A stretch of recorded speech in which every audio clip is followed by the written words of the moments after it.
Hello guys, this is me Ankit and welcome to my channel एसी अरू। हम आज के इस वीडियो में हम पढ़ेंगे chapter kings and chronicles of class 12 history and this is part 4। तो इससे पहले हमने तीनों पार्ट्स में हम मुगल्स के बारे में पढ़ रहे थे, उनके राजाओं के बारे में पढ़ा, हमने क्रॉनिकल्स पढ़े, उसके बाद और भी जो मुगल दरबार के जो रूल्स थे, रेगुलेशंस थे, इन सारी चीज़ों के बारे में हमने पढ़ा। ठीक है, एंड ये पार्ट 4 है, लास्ट पार्ट होने वाला है, इंपॉर्टेंट होने वाला है, जहाँ पे हम मुगल के हाउस होल्ड के बारे में, उनके घर के बारे में, ठीक है, ये सब पढ़ेंगे, उनका ऑफिशियल्स के बारे में पढ़ेंगे, उनके मुगल्स की जो रिलेशन थी, ठीक है, बियॉन्ड द सब कॉन्टिनेंट, जो अदर कंट्रीज के साथ इनकी रिलेशन, रीजन्स के साथ इनकी रिलेशंस कैसी थी, ये सारी चीज़ें हम पढ़ेंगे। एंड इस चैप्टर से रिलेटेड नोट्स आपको चाहिए तो आपको नीचे डिस्क्रिप्शन बॉक्स में लिंक मिल जाएगी, वहाँ से जाके आप देख सकते हैं। You can also follow me on the Instagram for the notes of history, geography, political science, तो वहाँ पे भी जाके आप देख सकते हैं। ब्लॉग के लिंक, इंस्टाग्राम की लिंक, नोट्स की लिंक सारे डिस्क्रिप्शन बॉक्स में मिल जाएंगे, तो आप वहाँ से जाके ज़रूर चेक कर लेना। एंड इस वीडियो को हम शुरू करते हैं, सो बिना किसी देरी के चलिए शुरू करते हैं। तो पहला टॉपिक हम देखते हैं, that is the imperial house hold. अब देखो, इंपीरियल हाउस होल्ड में हमें क्या क्या पढ़ना है, जैसे हम उनके घर के बारे में पढ़ेंगे, जैसे आपके घर में कौन कौन रहते हैं, ठीक है, तो उनके घर में कौन कौन रहते हैं, ये सारी चीज़ें पढ़ेंगे। उसके बाद उनकी शादियाँ कैसे होती थी, उसके बाद बीवियों में भी कुछ डिविजन्स होता था, वो क्या थे, उनकी बेटियों के बारे में पढ़ेंगे। तो बेसिकली उनके घर में क्या माहौल था, क्या सिचुएशन था, कौन से लोग रहते थे, इन सारी चीज़ों के बारे में पढ़ेंगे। ओके, तो फर्स्ट ऑफ ऑल जो मुगल की डोमेस्टिक वर्ल्ड है, जो हाउस होल्ड है, जो घर है, उसको क्या बोला जाता था? हरेम। हरेम ये वर्ड पर्शियन वर्ड से आया है, हराम। हराम मीन्स होता है सैक्रेड प्लेस, कोई पवित्र जगह, ठीक है। तो हराम से आया है हरेम, जिसको कहते हैं डोमेस्टिक वर्ल्ड ऑफ मुगल्स। इतने याद रखना, 1 मार्क्स में एमसीक्यू में पूछे जा सकते हैं। तो domestic world of Mughal is called harem and ये कहाँ से आया? पर्शियन वर्ड हराम से आया। अब इनकी जो हरेम थी, ये जो इनका घर था, यहाँ पे कौन कौन रहते थे? यहाँ पे तो फर्स्ट ले लो, राजा है तो उनकी बीवियाँ भी होंगी, वाइफ्स रहते थे। ओके, तो वाइफ्स, उसके बाद रखेल रहते थे, कॉन्क्यूबिन्स जिसको बोला जाता है। रखेल्स मीन्स बीवियाँ थे, उसके साथ ये जो बीवियाँ थी, ये जो रखेल थे, ये मतलब लोअर कैटेगरी से आते थे, या फिर हम कह सकते थे ये लोअर क्लास से आते थे, इनकी स्टेटस कम होती थी, ये रखेल होते थे। ओके, कॉन्क्यूबिन्स हो गए, यहाँ पे वाइव्स हो गए, एंड साथ में और ले लो रिलेटिव्स। अब रिलेटिव्स में सारे आ गए, चाचा चाची, ताऊ ताई, बहन, भाई, कजन्स, जो भी है यहाँ पे सारे आ गए। तो वाइफ्स, तो यहाँ पे बेसिक सी डिफरेंस करें तो वाइफ, कॉन्क्यूबिन्स एंड रिलेटिव्स, इनके घर में ये सारे रहते थे। एंड रिलेटिव्स के अंदर ऑलमोस्ट सभी आ जाएंगे, स्टेप मदर हो गया, father, mother, daughter, children etcetera, ठीक है। तो इसमें कौन आएंगे? सारे जो भी इनसे बच्चे हैं, वाइफ्स और कॉन्क्यूबिन्स के अलावा जो भी है रिलेटिव्स में आ जाएंगे। तो मुगल्स के टाइम पे कौन सी प्रथा थी शादी की? That is polygamy. आपने पढ़ा होगा पॉलीगैमी, पॉलीएंड्री, ठीक है, फर्स्ट बुक में पढ़ा होगा ना, पॉलीगैमी, पॉलीएंड्री, ये जो सिस्टम्स थे मैरिज के। पॉलीगैमी में बहु विवाह, जो राजा बहु विवाह करता है, एक पत्नी नहीं होती, काफी सारी पत्नियां होती है, इसलिए मैंने यहाँ पे वाइफ्स लिखा है, ठीक है। तो पॉलीगैमी का सिस्टम फॉलो होता था। एंड मेनली ये जो शादी थी ना, ये किस लिए करी जाती थी?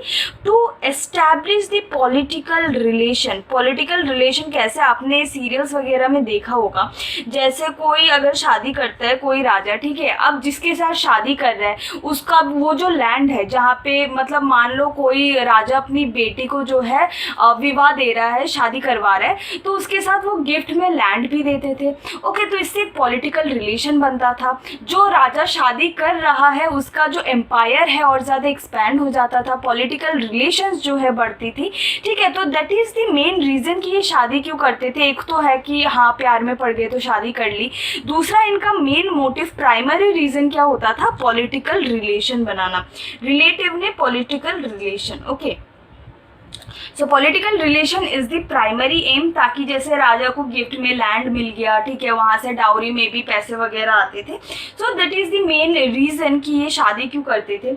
उसके बाद अगर यहाँ पे और ज़्यादा हम डिटेल में देखें ना, तो यहाँ पे वाइफ्स जो ये इनकी पत्नियाँ थी, उसमें भी डिफरेंसेस थे। जैसे यहाँ पे 2 टाइप की पत्नियाँ थी, बेगम, बेगम आपने सुना होगा, एंड अगाहस, अगाहस जो कॉन्क्यूबिन्स होते हैं ना, इनको ही अगाहस, अगाछास ये सब बोला जाता है।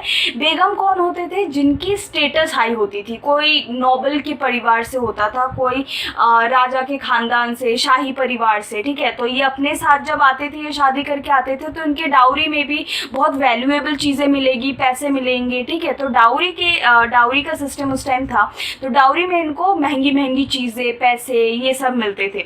बट ये जो अगाहस है, अगाछास है, इनकी स्टेटस लो होती थी। ओके, तो ये जब शादी करके आते थे इतना कुछ तो लेके नहीं आएंगे, तो इसलिए ये बिकॉज ये जो बेगम्स थे ये नोबल परिवार से होते थे, अपने साथ डाउरी में भी इतना सब कुछ लाते थे, तो इनकी जो स्टेटस है वो हाई होती थी। पर अगर हम अगाहस को देखें, इनकी स्टेटस क्या होती थी? लो होती थी। ओके, बट ये एक और पे भी डिपेंड करता है, वो थे राजा। अब राजा के विल में भी डिपेंड करता है, ठीक है, कि राजा को क्या पसंद है। अब मान लो किसी अगाहस में से राजा को कोई पसंद है, ठीक है, कोई बीवी पर्टिकुलरली बहुत ज़्यादा पसंद है, तो उसका स्टेटस जो है हाई हो सकता था।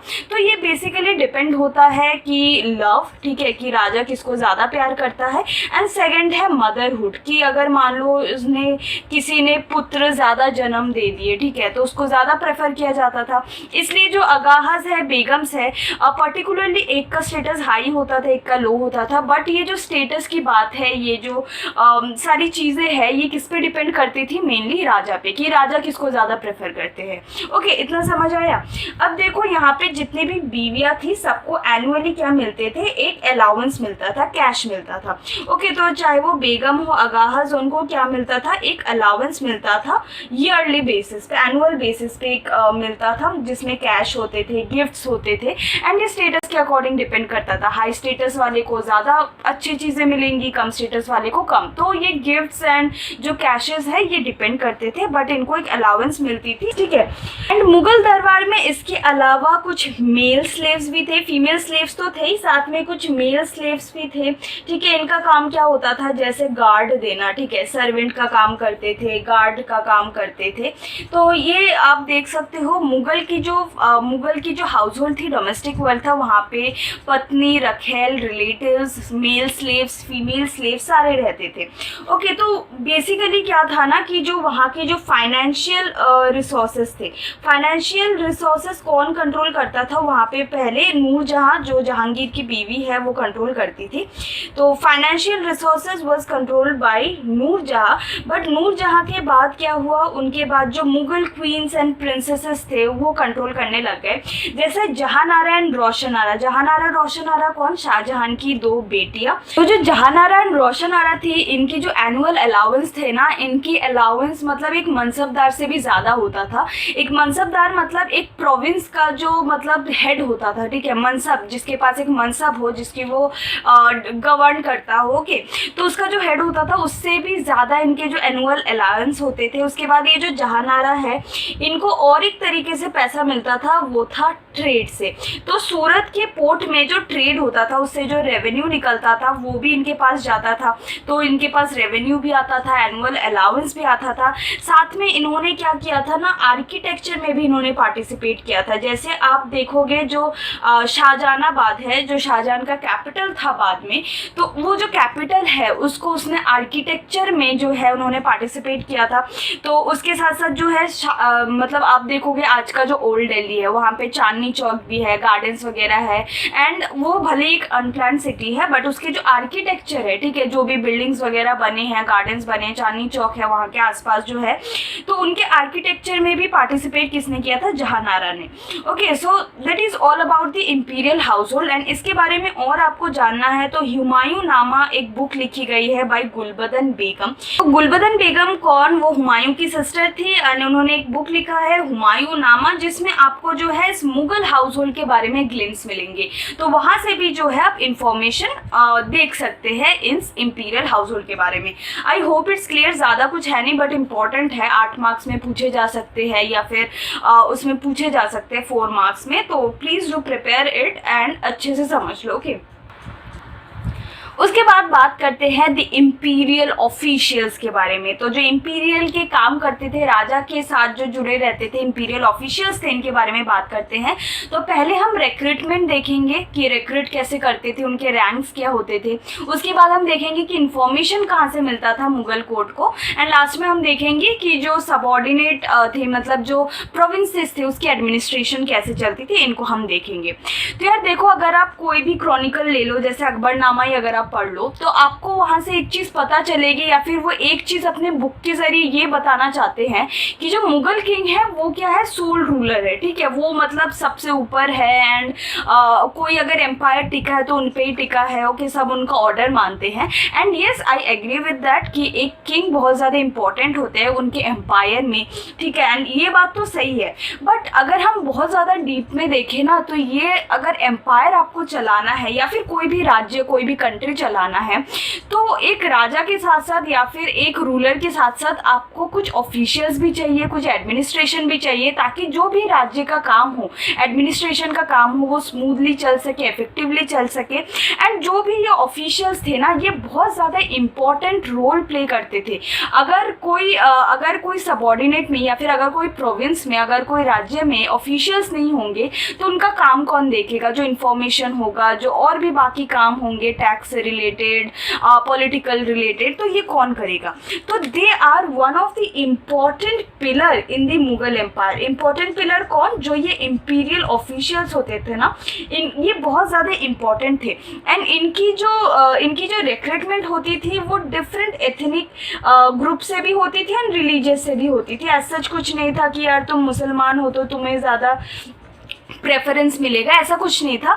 हम आगे देखेंगे कि कैसे different religion, different ethnic group के लोग जो है यहाँ पे रिक्रूट किए जाते थे। ऐसा कुछ नहीं था, पर्टिकुलर रिलीजन के ऊपर ये ज़्यादा बायस नहीं थे। एंड इनको कलेक्टिवली क्या बोला जाता था? नोबल्स, ठीक है, नोबिलिटी बोला जाता था। जो ये इनके ऑफिसर्स होते थे या फिर जो इम्पीरियल ऑफिशियल्स होते थे, इनको क्या बोला जाता था? दी नोबिलिटी। एंड इनको और एक नाम दिया गया है, इनको और एक चीज़ से डिनोट किया गया है, that is bouquet of flower. Bouquet क्या होता है? गुलदस्ता, ठीक है। जैसे गुलदस्ते में सारे फूल जो है इकट्ठा रहते हैं, वैसे ये जो नोबल्स है इकट्ठा रहते हैं through their nobility, through their loyalty, ठीक है। ये जो राजा के प्रति बहुत ज़्यादा लॉयल थे, तो इनकी जो लॉयल्टी है उनको एक साथ बांध के रखती है, इसलिए इनको क्या बोला गया है? Bouquet of flower. इतना क्लियर है? अभी तक हमने पढ़ा कि they are very important pillar, जो कि different ethnic, different religious group से चुने जाते थे। साथ में इनको बुके ऑफ फ्लावर भी बोला जाता था। ये लॉयलिटी से बंधे हुए थे, राजा से बहुत ज़्यादा लॉयल थे, इनको बुके ऑफ फ्लावर बोला जाता था। ओके, अगर हम अकबर की इंपीरियल सर्विस देखें, तो अकबर के इंपीरियल सर्विस में ईरानीस थे, तुरानीस थे, ओके, ये सारे जो नोबल्स थे उस टाइम में थे। एंड उसके बाद अगर हम बाद में देखें तो टू जो रूलिंग ग्रुप है इंडियन के, मतलब जो इंडियन ओरिजिन के दो रूलिंग ग्रुप है। तो आपने नाम सुना होगा राजपूत का, ठीक है, राजपूत का नाम सुना होगा। उसके बाद आपने और एक सुना होगा इंडियन मुस्लिम्स, ठीक है। तो ये जो दो रूलिंग ग्रुप थे उस टाइम में, उन्होंने भी इस नोबिलिटी में हिस्सा लिया था, मीन्स वो भी इस इंपीरियल ऑफिशियल्स के हिस्सा थे। तो 1950s को ऑनवर्ड देखें तो जो राजपूत थे और जो इंडियन मुस्लिम्स थे, उन्होंने भी इस इंडियन ये जो इंपीरियल सर्विस है उनमें उन्होंने ज्वाइन किया था। एंड फर्स्ट जो है भरमल खवाचा, जो कि एक राजपूत चीफ है, उन्होंने फर्स्ट आए थे, जिसकी बेटी से अकबर ने शादी भी की थी, ठीक है। क्या नाम है? हरमल कछवाहा, जो एक अम्बेर के जो राजपूत चीफ थे।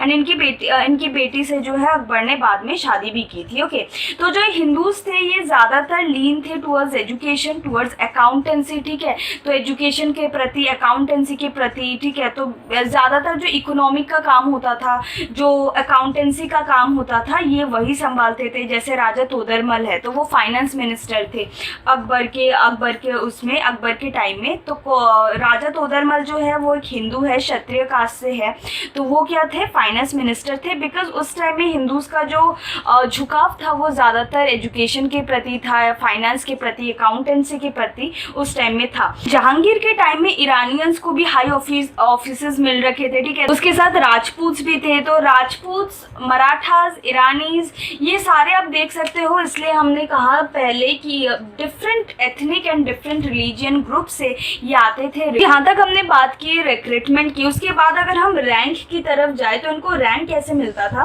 तो जो ऑफिशियल्स थे इनके दो टाइप के रैंक होते थे। फर्स्ट तो एक होता था जट एंड दूसरा हो गया सवर।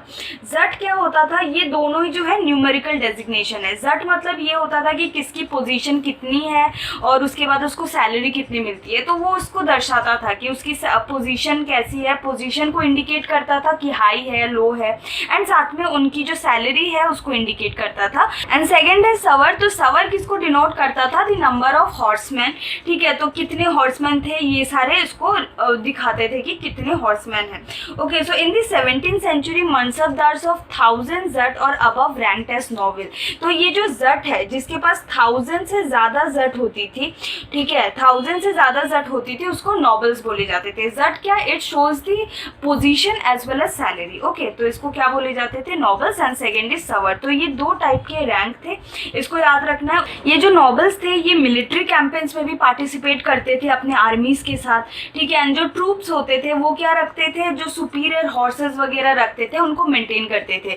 एक और वर्ड याद रखना, ट्रूप्स, ये क्या थे, ये मेंटेन करते थे जो एकदम सुपीरियर हॉर्सेस वगैरह होते थे। एंड जो नोबल्स होते थे वो अपने आर्मी के साथ, मिलिट्री के साथ पार्टिसिपेट करते थे, मिलिट्री कैंपेन्स के, अपने आर्मीज के साथ मिलिट्री कैंपेन्स में पार्टिसिपेट करते थे। ओके, तो अकबर जो थे जिन्होंने मनसब सिस्टम का जो है डिज़ाइन किया था, मनसब सिस्टम को डिज़ाइन किया था, उन्होंने अपने नोबल्स के साथ जो एक स्पिरिचुअल रिलेशन भी एस्टैब्लिश किया, क्योंकि वो उनको जो है अपना डिसिपल्स बनाते थे, जो है ना मुरीद, ठीक है, आपने सुना होगा मुरीद, तो उनको अपने डिसिपल्स की तरह ही ट्रीट करते थे, तो उनके साथ एक स्पिरिचुअल रिलेशन भी बनाया था।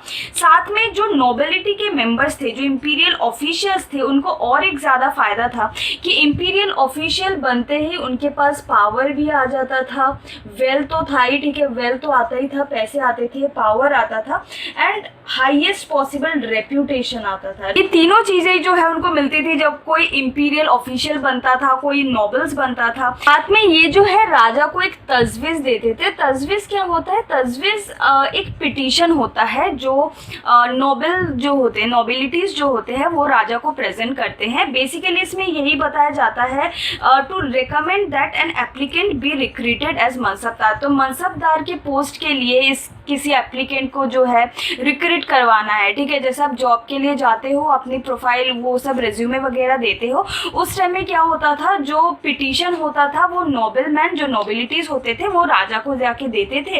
एंड अगर राजा को लगा कि हाँ भाई ये मनसबदार के लिए, मनसबदार के पोस्ट के लिए सूटेबल है, तो उसको रख लेते थे।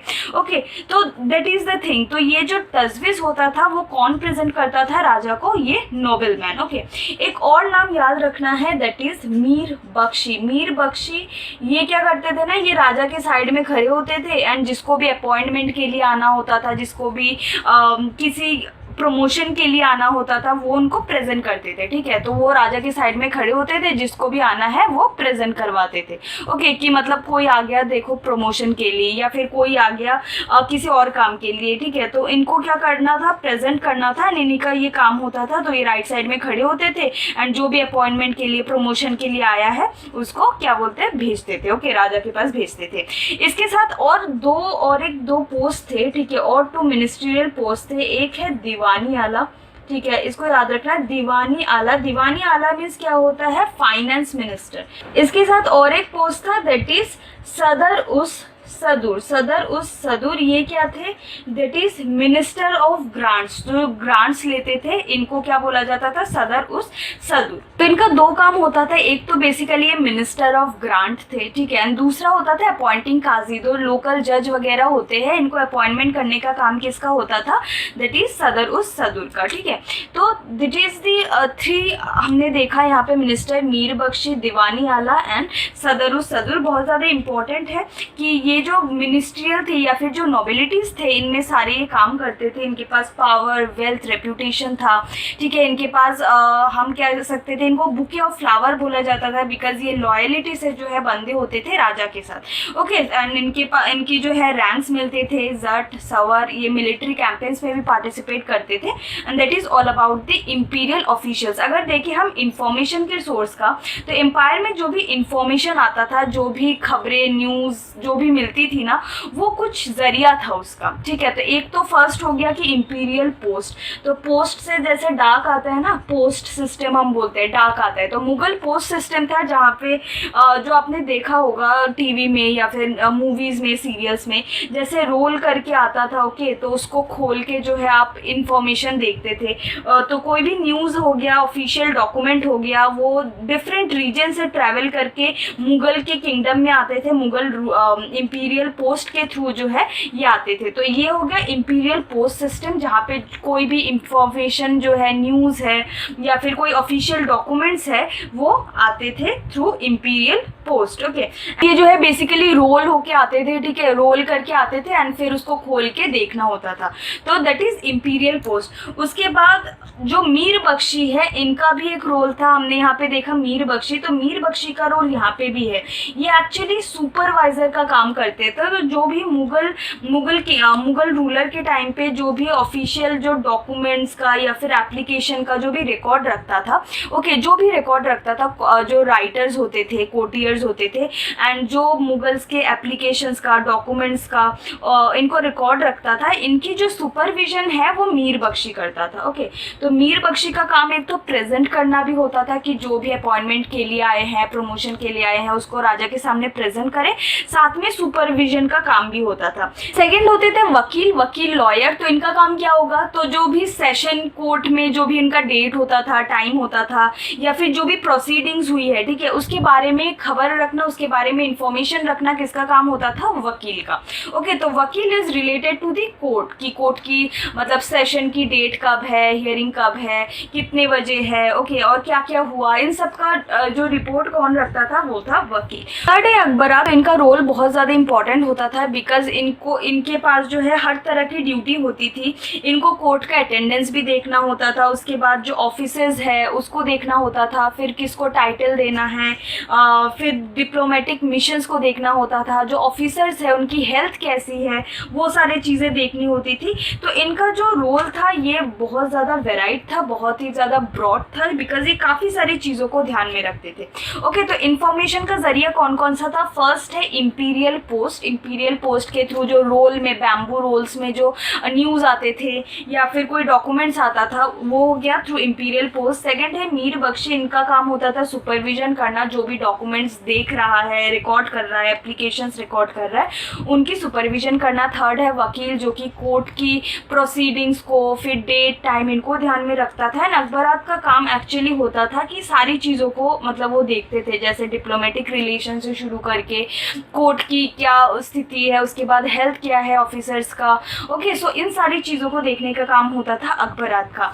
एंड ये सारे जो लोग हैं, ये सारे जो मीर बख्शी, वकील, अकबरात, इंपीरियल पोस्ट, ये सारे मिलके क्या बनाते थे, information system of Mughal empire. इसके बाद हम देखते हैं the provincial administration. Provincial administration क्या होता है, प्रोविंसेस मीन्स क्या होता है, जैसे अगर हम देखें आज जो इंडिया है वो जो डिवाइडेड है वो स्टेट्स में डिवाइडेड है, फर्दर डिस्ट्रिक्ट्स में डिवाइडेड है। वैसे ही जो उस टाइम में मुगल एम्पायर था वो प्रोविंसेस में डिवाइडेड थे, प्रोविंसेस से फिर सरकार्स में, परगना में, सब डिस्ट्रिक्ट में वैसे डिवाइडेड थे। एंड जैसे हमारे यहाँ पे स्टेट की सीएम होते हैं, ओके, उसके बाद अगर हम पंचायत में, लोकल बॉडीज में चले जाए तो पंचायत, म्यूनिसिपैलिटीज होती है, वैसे ही उस टाइम में जो है डिफरेंट गवर्नर्स होते थे जो हर एक प्रोविंसेस को कंट्रोल करता था।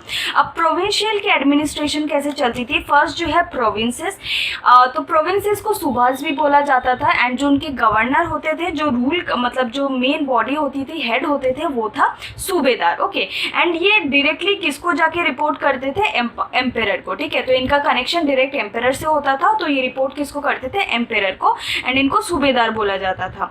उसके बाद प्रोविंसेस के नीचे आए अगर तो ये होते थे सरकार्स। सरकार्स इस मतलब प्रोविंसेस को फर्दर सरकार में डिवाइड किया गया था। सरकार के जो जुरिस्डिक्शन होती थी, कौन उसको कमांड करता था, दैट इज दी कमांडेंट्स, ठीक है। जो फौजदार होते थे, जो कमांडर्स होते थे, वो किसको कंट्रोल करते थे, एक सरकार को। सरकार मीन्स गवर्नमेंट नहीं, sarkar means the subas are further divided into sarkar. उसके बाद अगर हम सब डिस्ट्रिक्ट देखें, ठीक है, उसको कहते थे परगना। तो पहले हो गए प्रोविंस, उसके नीचे सरकार, उसके बाद हो गए परगना, ठीक है। अब परगना में जो है 3 बॉडीज थी, मीन्स 3 लोग जो है लोकल एडमिनिस्ट्रेशन को संभालते थे। फर्स्ट हो गया 3 ऑफिसर्स थे, ओके, बेसिकली फर्स्ट हो गए कानूंगो। तो इनका काम क्या होता था, जो रेवेन्यू है उनका रिकॉर्ड रखना, ओके। तो रेवेन्यू रिकॉर्ड रखने का काम कौन करता था, कानूंगो। तो ये हो गए एक ऑफिसर। सेकंड ऑफिसर्स का काम क्या होता था कि रेवेन्यू कलेक्ट करना। तो ये चौधरी जो थे ये रेवेन्यू को कलेक्ट करते थे, ये रेवेन्यू का रिकॉर्ड रखते थे। एंड काजी क्या होता है, जज होता है, जो लोकल जज होते हैं उनको बोलते हैं काजी।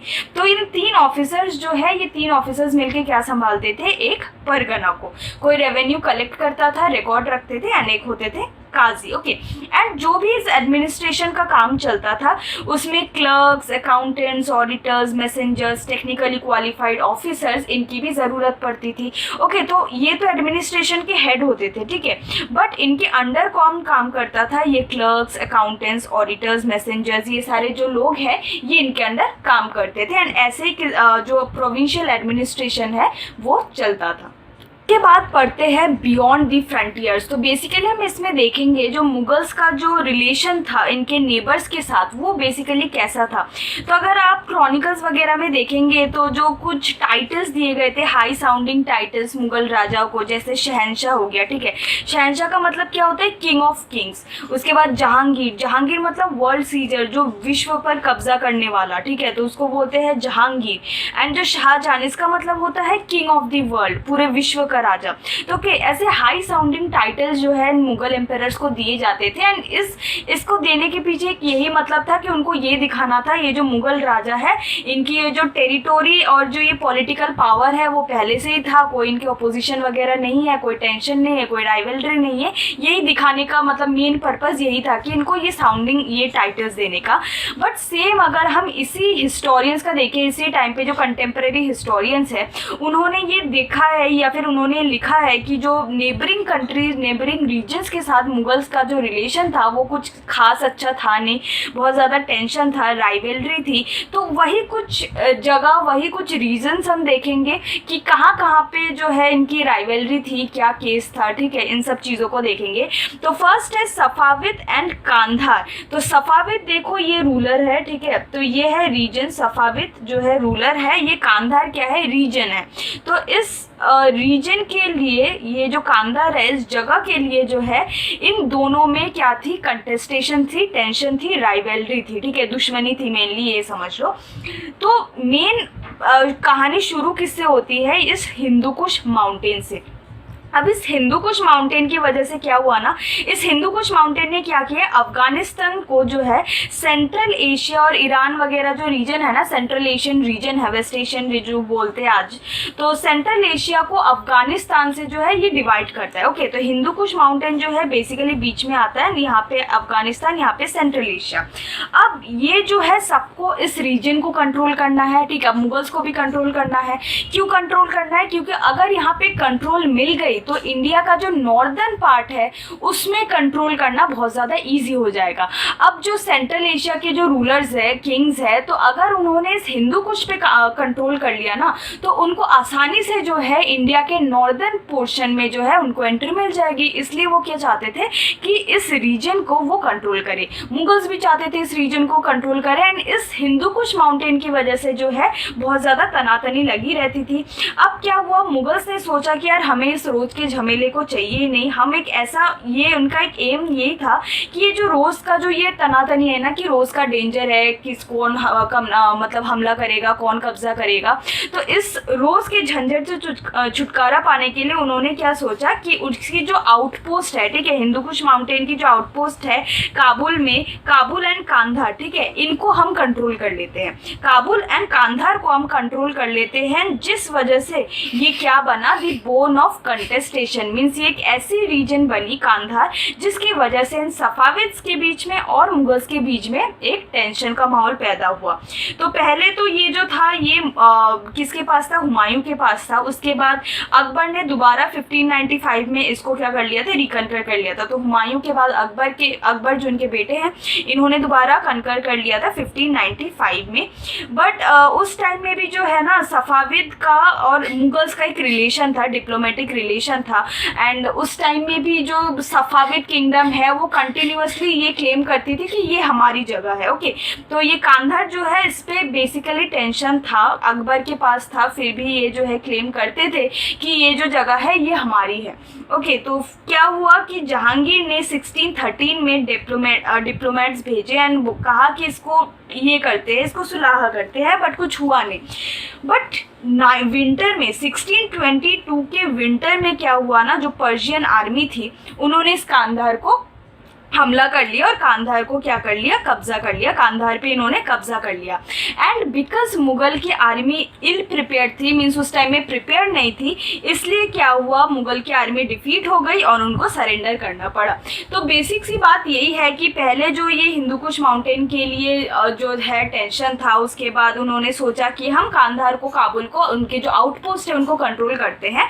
बट कंट्रोल करने के बाद पहले हुमायूं के पास थी, उसके बाद अकबर के पास थी। बट जहांगीर के टाइम में क्या हुआ कि उनकी जो आर्मी थी, ठीक है, मुगल्स की जो आर्मी थी इतनी वेल प्रिपेयर्ड नहीं थी। सेवरल डिप्लोमेट्स भी आए जाए बट कुछ हुआ नहीं, कुछ मतलब पीस वहाँ पे हुआ नहीं। एंड लास्ट में क्या हुआ, पर्शियन आर्मी जो थी, सफाविज जो थी, उसको कंट्रोल कर लिया 1622 में एंड मुगल्स को सरेंडर करना पड़ा। So that is all about the Safavid and Kandahar. इसके बाद पढ़ते हैं हम ऑटोमन एम्पायर के बारे में। तो ये ऑटोमन एम्पायर के साथ जो था ना हमारा पिलग्रिमेज और ट्रेड का रिलेशन था। ओके, तो इनके साथ हमारी जो रिलेशन थी, एक तो थी on the basis of free movement of merchants because trade के लिए, एंड सेकंड इज पिलग्रिमेज। तो पिलग्रिम्स के लिए क्यों था, बिकॉज वहाँ पे आपको पता है ऑटोमन अरब जो था वहाँ पे दो लोकेशन था, एक है मक्का एंड मदीना जो एक सैक्रेड प्लेस है मुस्लिम्स के लिए फॉर हज। तो हज के लिए लोग जाते हैं, तो एक पिलग्रिमेज पर्पस के लिए भी हमारा जो है रिलेशन था। तो जो मुगल एम्परर थे वो क्या करते थे कि वो जो वैल्यूएबल जो भी सामान है वगैरह, जो भी चढ़ावा उनको चढ़ाना है मक्का के दरबार में, मस्जिद में जो चढ़ाना है, तो वो क्या करते थे, इंडिया से वहाँ पे मक्का में भेजते थे।